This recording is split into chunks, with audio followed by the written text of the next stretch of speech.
et bienvenue sur cette nouvelle discussion signée Potager Maestro. Bonjour. Aujourd'hui, on s'attaque à un légume qui peut laisser des souvenirs d'enfance mitigés, Ah oui, je vois très bien. l'endive ou le chicon, ça dépend d'où on vient, et sa culture, elle a la réputation d'être un peu technique. C'est vrai, c'est pas la culture la plus simple, mais passionnante. Surtout cette histoire de culture en deux temps. Oui, d'abord la racine, puis ce qu'on appelle le forçage pour avoir le légume final. Exactement. Et ce qui est fou, c'est que cette chicorée, Wheatloaf, son nom savant, elle n'existe pas comme ça à l'état sauvage.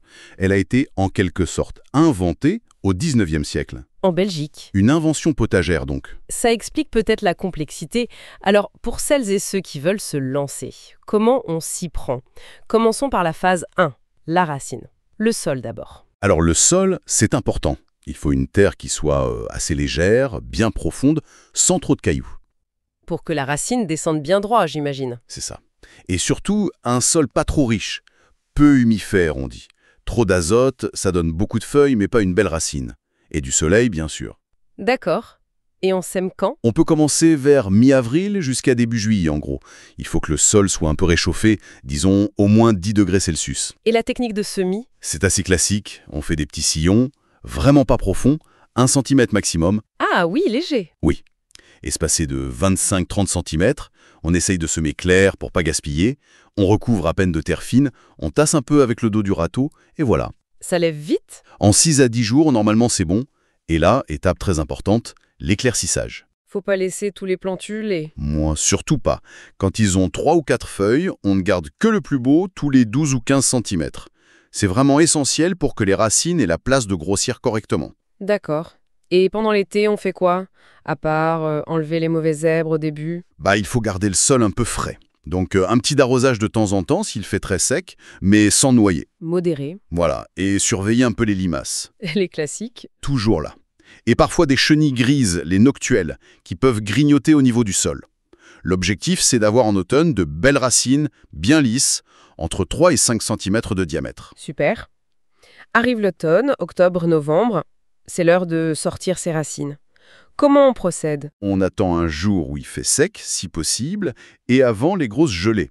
On les arrache doucement, avec une fourche bêche, pour pas les casser. On sélectionne les plus belles. Oui, on garde celles qui sont saines, bien formées, dans le bon calibre, 3 à 5 cm.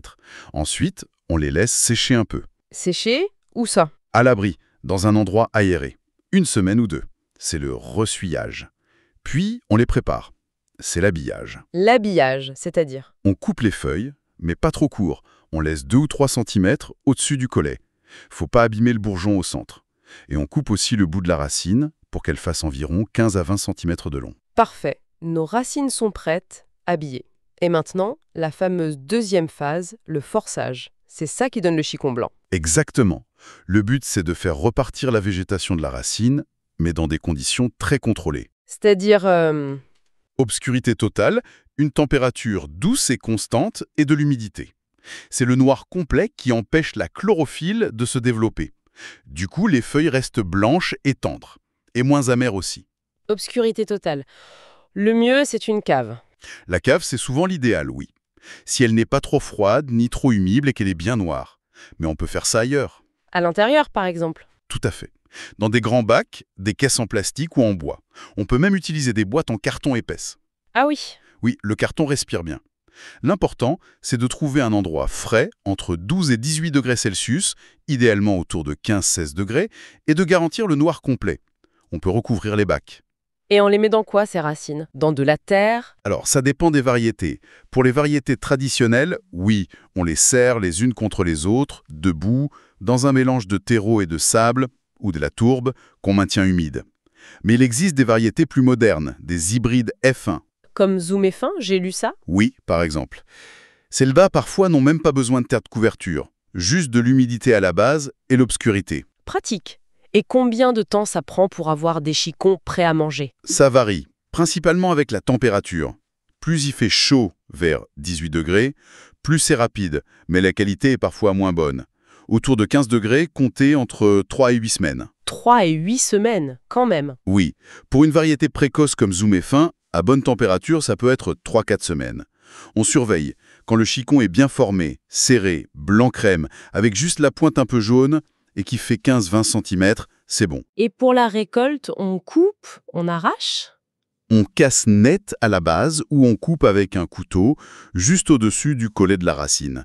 Faut pas emporter le bourgeon avec si on espère une deuxième pousse. Ah, parce qu'on peut en avoir une deuxième? Oui, si on laisse la racine en place, en maintenant l'humidité et l'obscurité, on peut avoir une deuxième récolte de plus petites endives. On les appelle les endivettes. Sympa. Et une fois récoltés, les beaux chicons, comment on les garde? Le mieux, c'est au frais, dans le bac à légumes du frigo, surtout pas lavé avant. On peut les envelopper dans du papier absorbant ou un torchon à peine humide. Comme ça, ils tiennent une bonne semaine, parfois deux.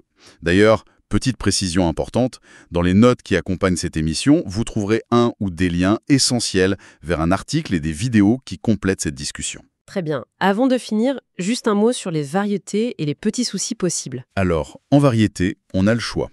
Les hybrides F1, comme Zoom, Turbo, Alba, qui sont souvent précoces et adaptés au forçage sans terre, ou les plus traditionnels comme la Wittlouf normale. Il y a même des variétés un peu rosées comme Carla. Et les problèmes? Limace, on a dit? Oui, au jardin, limaces et nocturnes. Et si le temps est très humide, attention à la pourriture grise, le botrytis sur les feuilles. Pendant le forçage, le risque principal, c'est l'excès d'humidité qui peut amener des moisissures. Il faut bien aérer. Et parfois des petites mouches de terreau ou même des rongeurs si on stocke les racines à la cave. D'accord, il faut être vigilant. Un minimum, oui. Bon, eh bien, on espère que tous ces conseils aideront à se lancer ou à réussir la culture des endives. C'est vrai que ça demande un peu d'organisation. Ce n'est peut-être pas la culture la plus facile pour démarrer un potager. C'est un petit défi, ouais. Mais quelle satisfaction quand on récolte ses propres chicons. Si l'aventure tente certains jardiniers, eh bien, allez-y. Tout à fait. Merci beaucoup pour votre écoute, chers auditeurs jardiniers passionnés et maraîchers. On vous rappelle que vous pouvez retrouver cette discussion sur YouTube, mais aussi sur Spotify, Amazon Music, Deezer, Podcast Addict, Apple Podcast et bien d'autres plateformes. N'oubliez pas non plus la page Facebook de Potager Maestro si l'envie vous prend.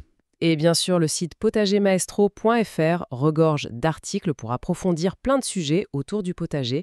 N'hésitez pas à y faire un tour. Merci encore et à très bientôt. À très bientôt pour une prochaine exploration dans l'univers de Potager Maestro.